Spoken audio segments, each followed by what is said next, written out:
If there's any animation studio that has sparked a lot of needless debate across not just the cartoon community, but the film community as a whole, it's most commonly Illumination. It's not that their films are the most inhumane trash in the world. I mean, some of the internet thinks that, but the reason they're looked so down upon is how offensively inoffensive their movies are. A lot of them just play it safe, sticking to what could be the most appealing to children, and almost none of them are anything to write home about. I don't hate Illumination like a lot of other people do, but I honestly don't care much for their output. Though they did have it pretty good last year with Mario and Migration. I feel like half of the internet will strike me down when I say I prefer Migration. And I think everyone knows that their reputation hasn't been made any better because of one franchise in particular that they just refuse to let go of. Hop. What are you doing? See? Oh, wait, I meant Despicable Me, sorry. Despicable Me, the film about a supervillain who becomes a softie after he adopts 3 little girls, one of them voiced by Carly, and they also have little yellow funny minions.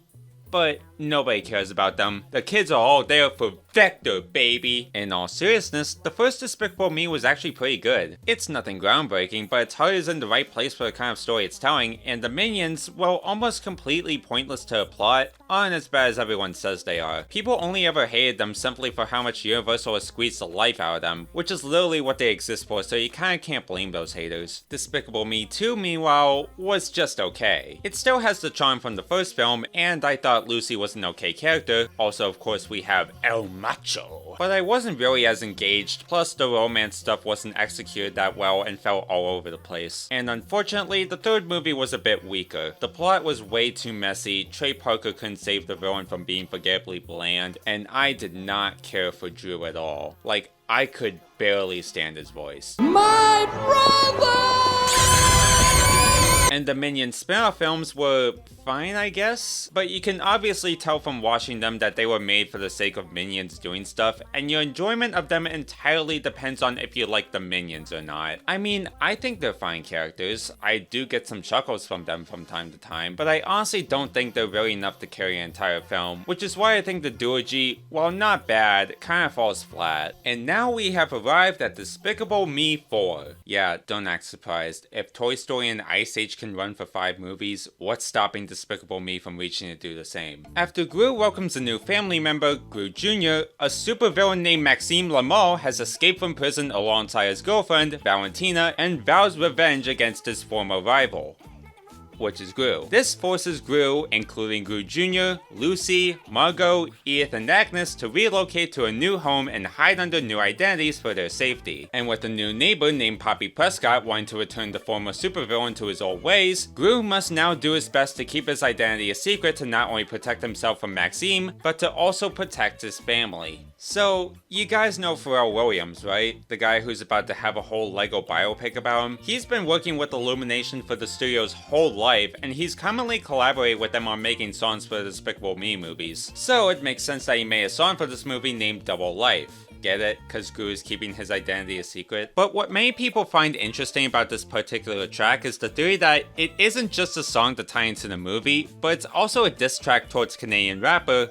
Drake. I know it sounds nonsensical, but it kinda starts to add up when you consider the backstory. Since 2018, Drake has had beef with Pusha T, who is friends with Pharrell. I don't feel like going into detail as to why, but this has made Pharrell the target of several disses from him. In 2022, Drake purchased many of Pharrell's own jewelry after it hit the auction, and a year later when he was on Travis Scott's track, Meltdown, the Canadian rapper threw some shade at P, saying he melted down his jewelry, and even flexed it in the music video for his track, Jumbotron Poppin'. And now that Kendrick Lamar has made a Mastercraft trilogy of Drake disses, one of them where he came to P's defense, many believe that the Pharrell track is a reference to allegations against Drake, which came to light in Kendrick's recent track, Not Like Us. Is this true? Probably not, but it'd be so funny if it was, especially since it's a soundtrack to a kids movie. So why do I bring this up in my review? Because that fact is 50 times more interesting than anything this movie has had to offer. I'll start by saying that my biggest problem with this movie is that the plot, or its execution at least, is completely unorganized. It's juggling so many plot lines at once, like Gru being the father, the family adapting to their new life, this new girl going on a heist, Maxine breaking free from prison, and the minions have superpowers now, since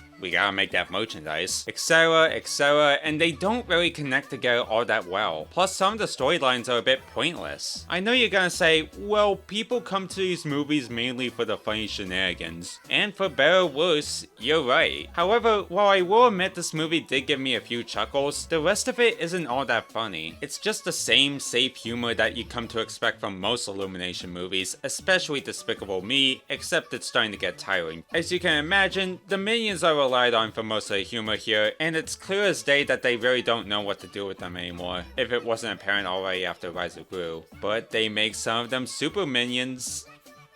Cool. Well, speaking of characters, Gru was still the arrogant, wacky Steve Pharrell guy and a member of the Anti-Villain League, and his baby is named Gru Jr. because they couldn't think of anything else, plus they had no idea how else to introduce him. Like, seriously, he comes straight out of nowhere. No pregnancy reveal, no birth scene, he just pops up like, hey, Gru has a son now, enjoy our new merchandising potential. Okay, to be fair, the dynamic between Gru and Gru Jr. is kind of adorable, and I do wish that it was focused on more in the movie, but that's pretty much it. He's just kinda there. And so are the rest of the characters actually. They don't really do much other than to move the story forward. The same goes for that new girl they introduced, since she is literally the definition of a plot device. She is uninteresting as hell with zero purpose, and I don't know why she's even here to begin with. Oh, and I guess I gotta talk about the villain too. He's fine, I suppose. The only things worth mentioning about him is that he made himself half cockroach. Cause why not? And I will give credit to Will Ferrell's voice performance. I mean, his attempt to do a French accent is kinda annoying, but at the same time, I'm glad he's doing something actually different with his voice. Like, you can't even tell it's him, which is impressive. Other than that, Maxime is barely memorable and is probably one of the worst villains in the franchise. It honestly pains me that Universal brought Will Ferrell on for this, but couldn't bring him back for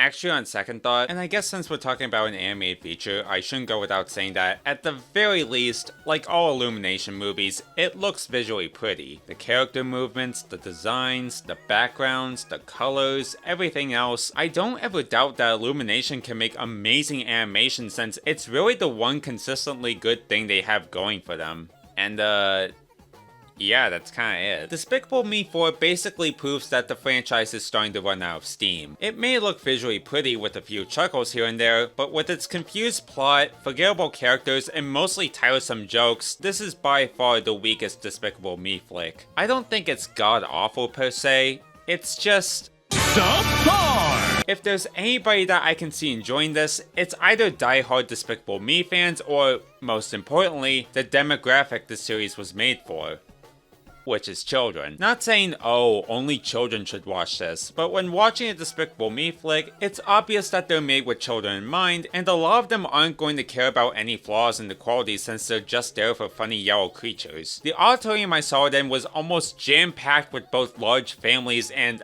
I think, field trip groups of children despite being in the middle of summer break, and it sounded like they were having a better time than I was, so if there's a definite audience for this movie, it's them. But as for me, someone who is a grown adult that's cynical about today's world just trying to stay optimistic, I just didn't like it. At least, compared to the other movies. The crew has said that this franchise is going to continue because why wouldn't it? But after this, I personally think it's better to just let it die, let it shrivel up. That's why I'm giving it a Despicable Me 4 out of 10. You don't know how long I've been waiting to say that. I'm Miyachi, and this concludes my broadcast day. Thanks for watching, everyone. Okay, there's actually one more thing I do want to bring up, but it's gonna be a spoiler, so if you still insist on watching this movie even after my review, you have 4 seconds to leave this video before I spoil the ending for you. The ending shows all of the previous villains from the entire franchise, making it feel like this is the last movie of the series, despite God knows it isn't. And Vector is there, and he flosses!